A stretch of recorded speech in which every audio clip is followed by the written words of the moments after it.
Hello, good morning to all of you. आप देख रहे हैं अपना चैनल टेक्निकल पॉइंट। दोस्तों, पिछले क्लास में हम लोगों ने पावर ट्रांसमिशन के बारे में पढ़ा था कि पावर ट्रांसमिशन करने के कितने साधन होते हैं। पावर ट्रांसमिशन जो किया जाता है उसमें गियर द्वारा जो किया जाता है उस गियर का कैसे फाइंड आउट करना होता है। External diameter, internal diameter, root diameter, ये सब। बेल्ट के बारे में भी काफी कुछ देखा था। वैसे ही आज हम लोग एक नया चैप्टर स्टार्ट करने वाले हैं। आपका पिछला चैप्टर समाप्त हो चुका है, पावर ट्रांसमिशन, शक्ति संचालन। आज आप लोगों का नया चैप्टर स्टार्ट होगा जिस चैप्टर का नाम है बियरिंग। क्या? बियरिंग। बेयरिंग क्या है ये हम लोग देखने वाले हैं कि बेयरिंग क्या है, इसको क्यों प्रयोग करते हैं, किस लिए प्रयोग करते हैं, कहाँ प्रयोग करते हैं, ये जानना अति आवश्यक है। ये फिटर का एक बहुत ही महत्वपूर्ण चैप्टर है। आप इसे पूरा देखेंगे, पूरा वीडियो को, तो आपको पूर्ण रूप से समझ में आएगा। तो इसीलिए वीडियो को आधा पर ना छोड़े, पूरा वीडियो देखें। चलिए आते हैं अपने टॉपिक पे। आप लोग बहुत सारे जगह पे जाते होंगे, तो जब चाहे बहुत सारी चीजों को देखा होगा, जैसे बाइक हो गया, कोई मशीनरी पार्ट्स हो गए जो कि बहुत स्मूथली चलती है। तो स्मूथली चलती है तो नॉर्मली गांव में भी आदमी से पूछो कि ये क्यों स्मूथ चल रहा है, तो कहते हैं बियरिंग है। बेयरिंग होने के कारण ही स्मूथ चलता है। नहीं, तो हम लोग देखेंगे बेयरिंग क्या है, इसका कार्य क्या है, इसका प्रयोग कहाँ करते हैं, ये सारे चीज हम लोग यहाँ देखने वाले हैं। आते हैं अपने टॉपिक पर। बेयरिंग क्या है? What is bearing? सबसे पहला क्वेश्चन क्या उठता है? बेयरिंग। बेयरिंग क्या है? What is bearing? नहीं, तो बेयरिंग उसे कहते हैं जो किसी शाफ्ट को सहारा भी दे। बेयरिंग उसे कहते हैं जो किसी शाफ्ट को सहारा भी दे तथा उसके द्वारा फ्रिक्शनलेस ड्राइव प्राप्त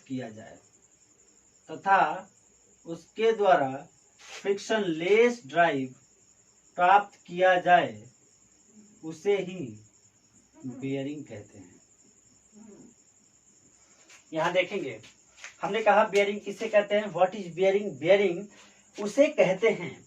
बेयरिंग उसे कहते हैं जो शाफ्ट को सहारा भी दे। अभी क्या कर रहा है? शाफ्ट को सहारा दे रहा है, प्लस में फ्रिक्शनलेस ड्राइव प्राप्त हो, जिससे फ्रिक्शनलेस ड्राइव प्राप्त हो। और शाफ्ट को सहारा देने के लिए जिस कंपोनेंट का प्रयोग किया जाता है उसे बेयरिंग कहते हैं। क्लियर?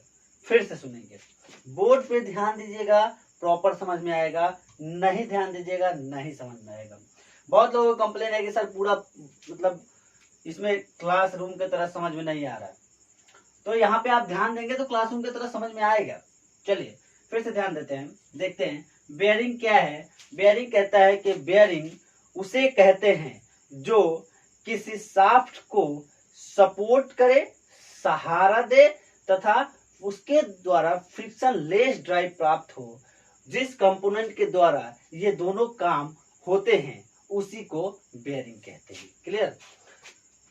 किसी शाफ्ट को सहारा देने के लिए तथा उसके द्वारा फ्रिक्शनलेस ड्राइव प्राप्त करने के लिए जिस कंपोनेंट का प्रयोग किया जाता है उसे बेयरिंग कहते हैं। क्लियर हुआ बेयरिंग? चलिए नेक्स्ट आगे चलते हैं। बनाया था, अब यहाँ देखेंगे कि बेयरिंग कितने प्रकार के होते हैं। How many types of bearing?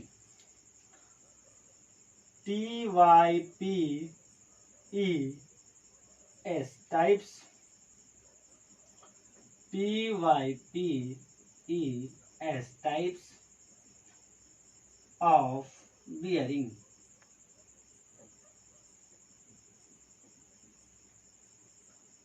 Types of bearing. Bearing कितने प्रकार के होते हैं? यहाँ पे देखेंगे, बेयरिंग दो प्रकार के होते हैं। पहला फ्रिक्शन बेयरिंग,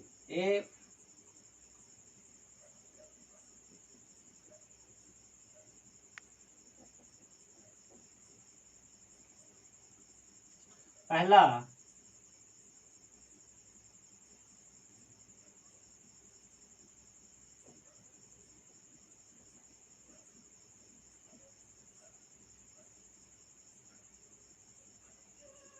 फ्रिक्शन बियरिंग, दूसरा एंटी फ्रिक्शन बियरिंग।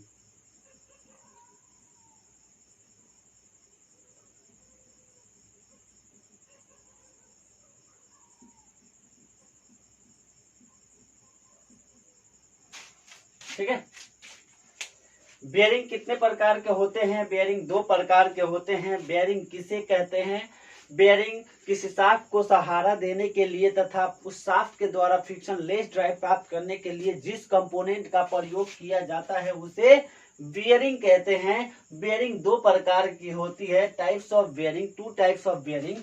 पहला फ्रिक्शन बेयरिंग, दूसरा anti friction bearing. Clear? Friction bearing क्या है? अब यहाँ पे इसका मतलब समझेंगे, फिर इसका मतलब समझेंगे हम लोग। ये दोनों का मतलब समझ जाएंगे सिर्फ तो हम पूरा बेयरिंग पढ़ लेंगे। क्लियर? यहाँ देखते हैं फ्रिक्शन बेयरिंग। फ्रिक्शन बेयरिंग उसे कहते हैं यानी घर्षण बेयरिंग। घर्षण बेयरिंग,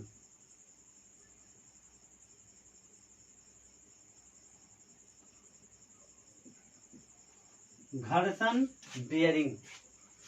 ठीक है, फ्रिक्शन बेयरिंग को कहते हैं घर्षण बेयरिंग। घर्षण बेयरिंग क्या है? फ्रिक्शन बेयरिंग क्या है? देखिए, वैसी बेयरिंग जो शाफ्ट के ज्यादा से ज्यादा कांटेक्ट में आके चले, जिसमें ज्यादा से ज्यादा फ्रिक्शन हो, ज्यादा से ज्यादा कांटेक्ट में आके चले, उस टाइप के बेयरिंग को फ्रिक्शन बेयरिंग कहते हैं। इसमें स्पीड कम मिलता है तथा लोड कम दिया जाता है। क्लियर? फिर से देखेंगे यहाँ पे, वैसी बियरिंग ध्यान देंगे, वैसी बियरिंग जो शाफ्ट के साथ ज्यादा से ज्यादा कांटेक्ट करके चले उसे फ्रिक्शन बियरिंग कहते हैं। जैसे यहाँ पे आप लोग एक उदाहरण के तौर पर देखेंगे, पूरा क्लियर समझ में आएगा। ध्यान देंगे, यहाँ बेयरिंग के देखेंगे फ्रिक्शन बियरिंग किसे कहते हैं।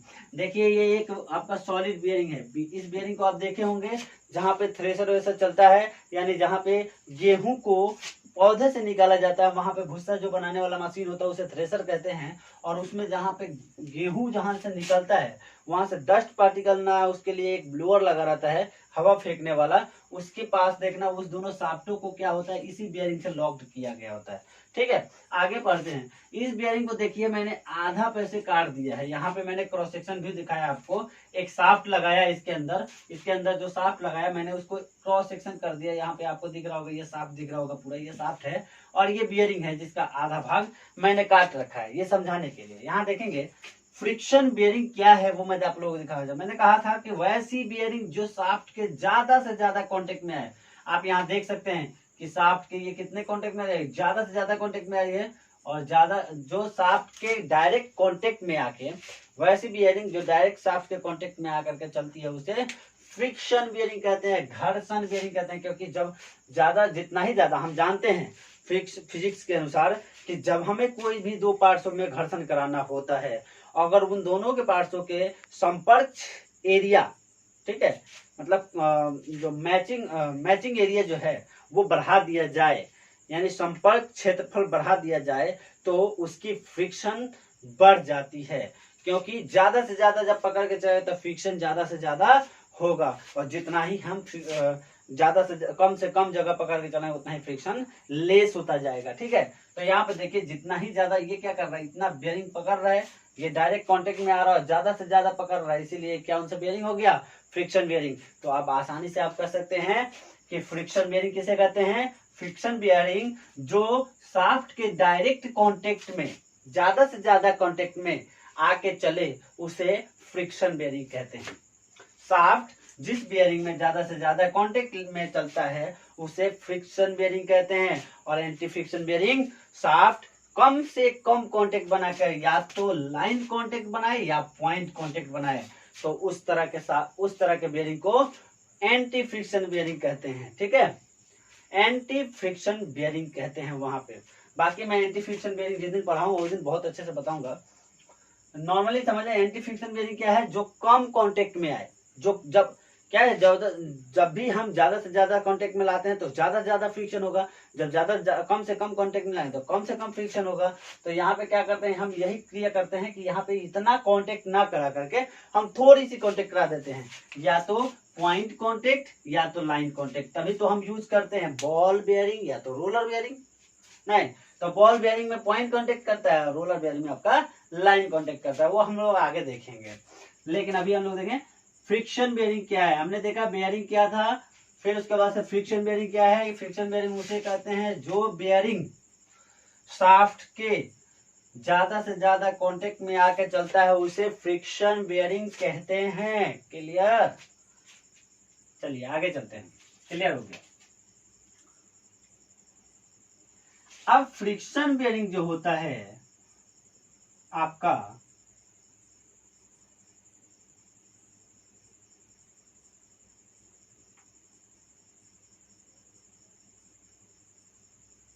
हाँ यहां पे देखेंगे फ्रिक्शन बेयरिंग जो होता है वो 4 प्रकार का होता है। कितने प्रकार का? 4 प्रकार का। पहला सॉलिड बेयरिंग, SOLID,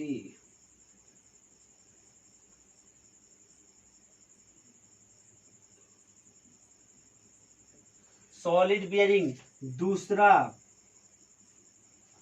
दूसरा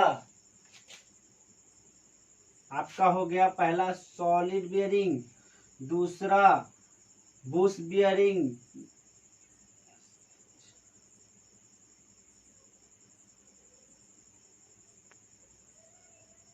तीसरा स्प्लिट बेयरिंग,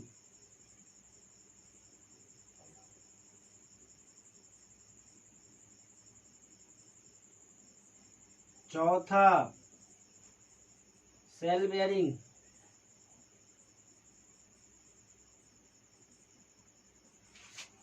ठीक है। देखेंगे यहाँ पे फिर से एक बार, बेयरिंग क्या था, बेयरिंग किसे कहते थे? बेयरिंग उसे कहते हैं जो किसी शाफ्ट को सहारा दे तथा उसमें फ्रिक्शन लेस ड्राइव प्राप्त करे, उस कंपोनेंट को ही बेयरिंग कहा जाता है। बेयरिंग 2 प्रकार का होता है, फ्रिक्शन बेयरिंग और anti friction bearing. Friction bearing घर्षण बेयरिंग होता है, जबकि एंटी फ्रिक्शन बेयरिंग घर्षण रोधी बेयरिंग होती है। घर्षण बेयरिंग में आप लोगों ने देखा कि जैसे ये एक बुश बेयरिंग है, हमने यहाँ दिखाया कि जैसे ये बुश बेयरिंग है, उसमें से मैंने उसका, देखिए ये पूरा बुश बेयरिंग है, सॉरी सॉलिड बेयरिंग है, इसमें से मैंने इसको आधा काट दिया है। यहाँ पे आपको क्रॉस सेक्शन भी मैंने दिखाया, यहाँ से आधा काट करके हटा दिया है ताकि आपको पूरा क्लियर दिखे। यहाँ पे देखिएगा फ्रिक्शन बेयरिंग कहाँ किसे कहते हैं, यहाँ पे क्लियर होगा। फ्रिक्शन बेयरिंग उसे कहते हैं जिसमें जो शाफ्ट डायरेक्ट बेयरिंग के ज्यादा से ज्यादा कांटेक्ट में आकर चले, उसे फ्रिक्शन बेयरिंग कहते हैं। जहां पे ये देखिए यहाँ ज्यादा से ज्यादा कांटेक्ट में आकर के शाफ्ट चल रहा है, तो जिस बेयरिंग के द्वारा शाफ्ट ज्यादा से ज्यादा कांटेक्ट में आकर चले उसे फ्रिक्शन बेयरिंग कहते हैं। क्लियर। फ्रिक्शन बेयरिंग 4 प्रकार के होते हैं। पहला सॉलिड बेयरिंग, दूसरा बुश बेयरिंग, तीसरा स्प्लिट बेयरिंग, चौथा सेल बेयरिंग। क्लियर, इतना चीज क्लियर है। चलिए आगे चलते हैं। नेक्स्ट पहला देखेंगे हम लोग क्या है, सॉलिड बेयरिंग है।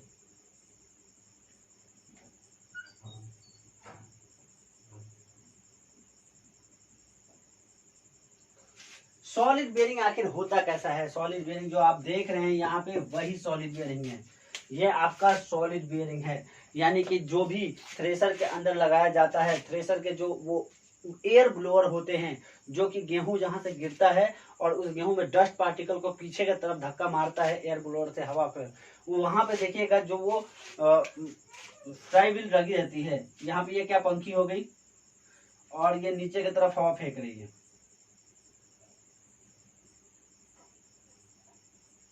ठीक है।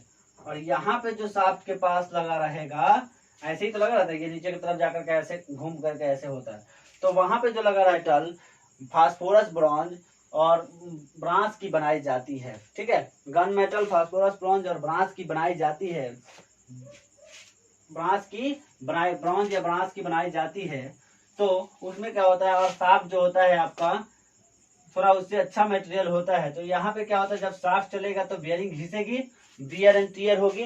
जब बियर एंड टीयर होगा बियरिंग, यानी कि खराब होगा इंटरनल, तो हम इसे दोबारा बना नहीं सकते हैं। सॉलिड बियरिंग में यही एक प्रॉब्लम है कि हम इसे दोबारा बना नहीं सकते हैं, हमें इसे पूरा का पूरा स्क्रैप करना पड़ेगा, यानी कि फेंकना पड़ेगा, हटा के नया लगाना पड़ेगा। क्यों? क्योंकि इसमें हम इसका, अगर मान लीजिए 10 mm की ओडी है और इंटरनल आईडी है वो आईडी 20 mm की हो जाए तो क्या हम इसे लगा सकते हैं दोबारा? नहीं लगा सकते हैं, इसीलिए ये वेस्ट है। इसको बहुत कम प्रयोग में किया जाता है, ना के बराबर प्रयोग किया जाता है। ठीक है, तो फिर से सुनेंगे। Solid bearing gun metal, phosphorus bronze तथा ब्रांस के बनाए जाते हैं। इसका प्रयोग बहुत ही कम किया जाता है तथा इसका प्रयोग बहुत ही कम किया जाता है तथा इस बियरिंग को एक बार प्रयोग करने के बाद दोबारा प्रयोग नहीं किया जा सकता है।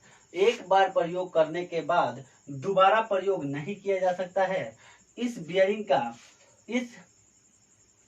दोबारा प्रयोग नहीं किया जा सकता है और इस बियरिंग पे ये बियरिंग लोड बहुत कम लेता है तथा लोड बहुत कम लेता है तथा इसकी स्पीड भी कम होती है। क्लियर?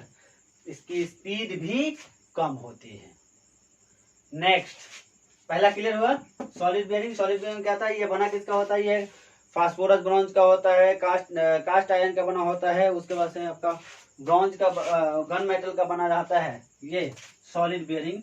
इसमें बहुत कम लोड लेके चलता है और बहुत कम स्पीड में चलता है। इसे एक बार खराब हो जाने के बाद दोबारा नहीं बनाया जा सकता है, इसीलिए इसका प्रयोग ना के बराबर किया जाता है। क्लियर? नेक्स्ट, दूसरा है आपका बुश बियरिंग, BUSH।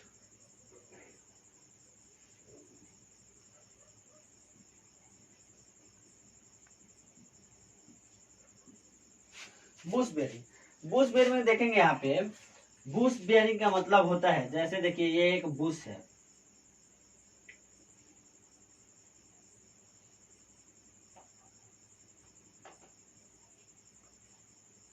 मैं इसका 2D व्यू बनाया हूं।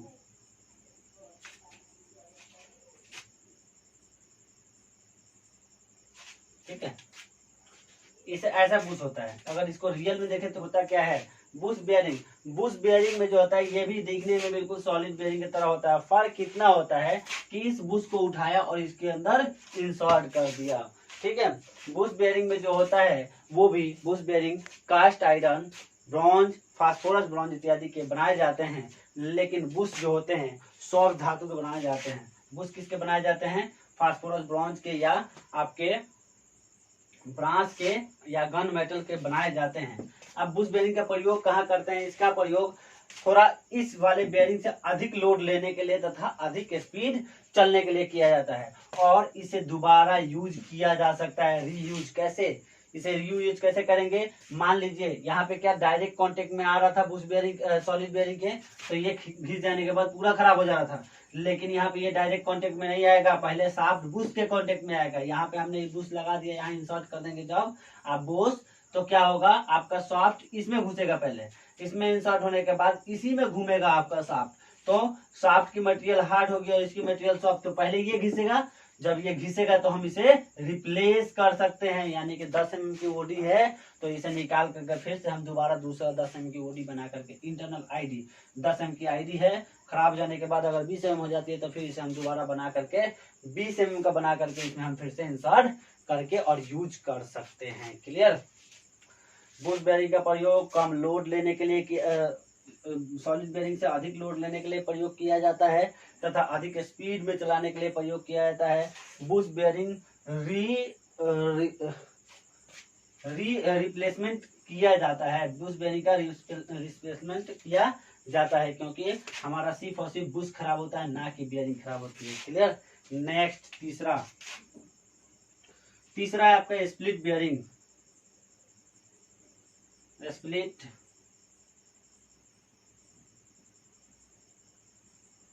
स्प्लिट बेयरिंग क्या है देखेंगे यहाँ पे थोड़ा सा।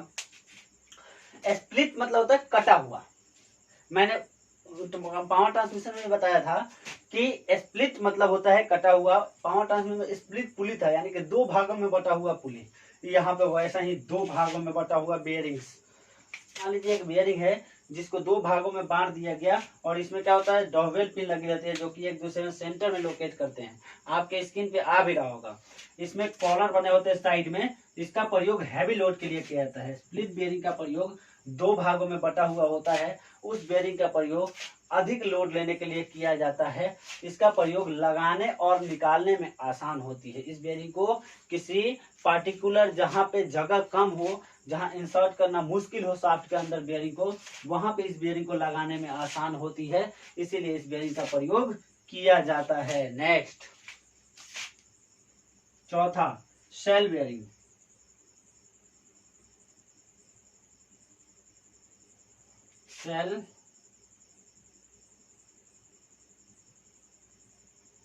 शेल बेयरिंग क्या है? ये कहते खोखला दो सेलों वाला, मतलब सेल मतलब एक इसमें इंटरनल भी हो एक आउटरनल भी हो, मतलब दो परत वाली बेयरिंग होती है ये सेल बेयरिंग। यानी कि इसमें देखेंगे तो जो ये बेयरिंग हो गया, ये मान लीजिए एक बेयरिंग होगी,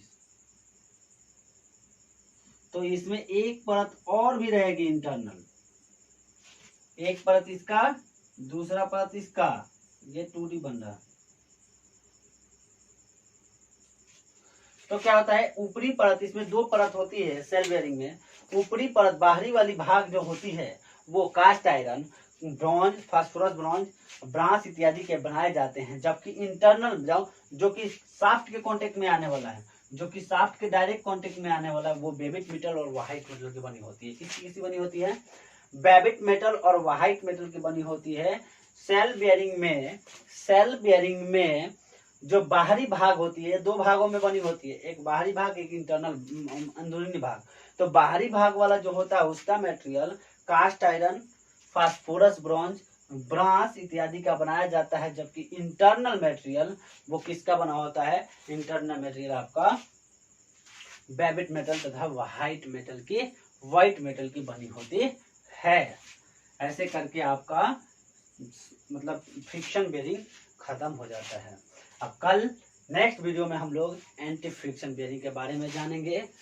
आप लोगों को मेरा वीडियो पसंद आया हो तो लाइक, सब्सक्राइब और कमेंट करना ना भूलें। Thank you, best of luck.